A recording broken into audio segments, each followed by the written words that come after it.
ಎಲ್ಲ ಬ್ಲಾಗರ್ಸ್ ಕನ್ಸಿರುತ್ತಲ್ಲ, ಒಂದು ಗೋಪ್ರೋ ತಗೊಂಡು ಮೋಟೋ ಬ್ಲಾಗ್ ಸ್ಟಾರ್ಟ್ ಮಾಡಬೇಕು ಅಂತ ಎಂಥ ಹುಡುಗರಿಗಾದ್ರೂ. ಆ್ಯಂಡ್ ಇವ್ರನ್ನೆಲ್ಲ ನೋಡಿ ನಾನು ಮೋಟೋ ಬ್ಲಾಗ್ ಮಾಡಬೇಕು, ನಾನು ಯೂಟ್ಯೂಬ್ ಚಾನಲ್ ಸ್ಟಾರ್ಟ್ ಮಾಡಬೇಕು, ನಾನು ಬ್ಲಾಗಿಂಗ್ ಮಾಡಬೇಕು ಅನ್ನೋದು ಒಂಥರ ಕನಸಾಗಿ ನಾನು ಕಂಡ್ಕೊಂಡೆ. ಗೈಸ್, ಇವತ್ತು ನಾನು ನನ್ನ ಮೋಟೋ ಬ್ಲಾಗ್ ಬರೋದಕ್ಕೆ ನಾನು ಯಾರಿಂದ ಅಡ್ಮೈರ್ ಆಗಿದ್ದೀನಿ ಅಂತ ಹೇಳ್ಕೊಬೇಕಂತ ಹೊರಟಿದ್ದೀನಿ. ನಾನು ಮೋಟೋ ಬ್ಲಾಗ್ ಬರೋಕ್ಕೆ ಇನ್ಸ್ಪೈರ್ ಆಗಿದ್ದು ತುಂಬ ಜನದಿಂದ, ತುಂಬ ಇನ್ಸ್ಪೈರ್ ಆಗಿದ್ದೀನಿ.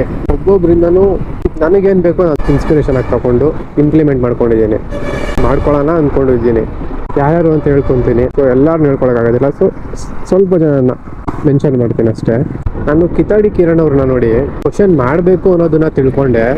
ಮತ್ತು ನಮ್ಮ DV ಅಂತ ಬಂದರೆ ಕನ್ನಡದಲ್ಲಿ ಮೋಟೋ ಬ್ಲಾಗ್ ಇದೆ ಅಂತ ನನಗೆ ಗೊತ್ತಾಗಿದೆ ಅವರಿಂದ.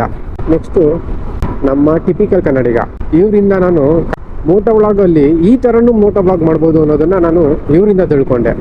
ಫ್ಯಾನ್ಸಿಯಾಗಿ ಟ್ರಾವೆಲ್ಲೇ ಮಾಡಬೇಕು ಅಂತ ಏನಿಲ್ಲ, ಯಾರು ಟ್ರಾವೆಲ್ ಮಾಡೋದು ಅಂತ ಹೇಳ್ತಿಲ್ಲ, ಟ್ರಾವೆಲ್ಲೇ ಮಾಡಿದ್ರೆ ಮೋಟೋ ಬ್ಲಾಗು ಅಂತ ನಾವು ಸ್ವಲ್ಪ ಜನ ಅಂದ್ಕೊಂಡಿದ್ವಿ. ಬಟ್ ಅದೊಂಥರ ಮೋಟೋ ಬ್ಲಾಗ್ ಆದರೆ ಇದು ಒಂಥರ ಮೋಟೋ ಬ್ಲಾಗು ಅಂತ ಇವರಿಂದ ನಾನು ಕಲ್ತ್ಕೊಂಡೆ. ದೆನ್ ರೆಡ್ ಪ್ಯಾರಾಸೈಟ್ ಅಂತ ಕನ್ನಡ ಗೇಮರು, ಒಬ್ಬ ಮಿಡಲ್ ಕ್ಲಾಸ್ ಹುಡುಗ ನಮ್ಮ ಕನ್ನಡ ಕಮ್ಯುನಿಟಿಯಲ್ಲಿ ಕಷ್ಟಪಟ್ಟರೆ ಬೆಳಿಬೋದು ಅನ್ನೋದನ್ನು ಈ ಮನುಷ್ಯನ ನೋಡಿ ನಾನು ಕಲ್ತ್ಕೊಂಡೆ.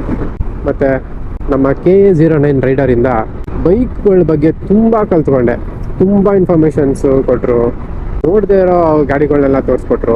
ನಾನು ಈ ಥರ ಗಾಡಿಗಳೆಲ್ಲ ಓಡಿಸ್ಬೇಕು, ನಾನು ಈ ಥರ ಗಾಡಿಗಳೆಲ್ಲ ನೋಡಬೇಕು ಅನ್ನೋದು ಇನ್ಸ್ಪೈರ್ ಆಯಿತು. ಮತ್ತು ನಮ್ಮ ಡಾಕ್ಟರ್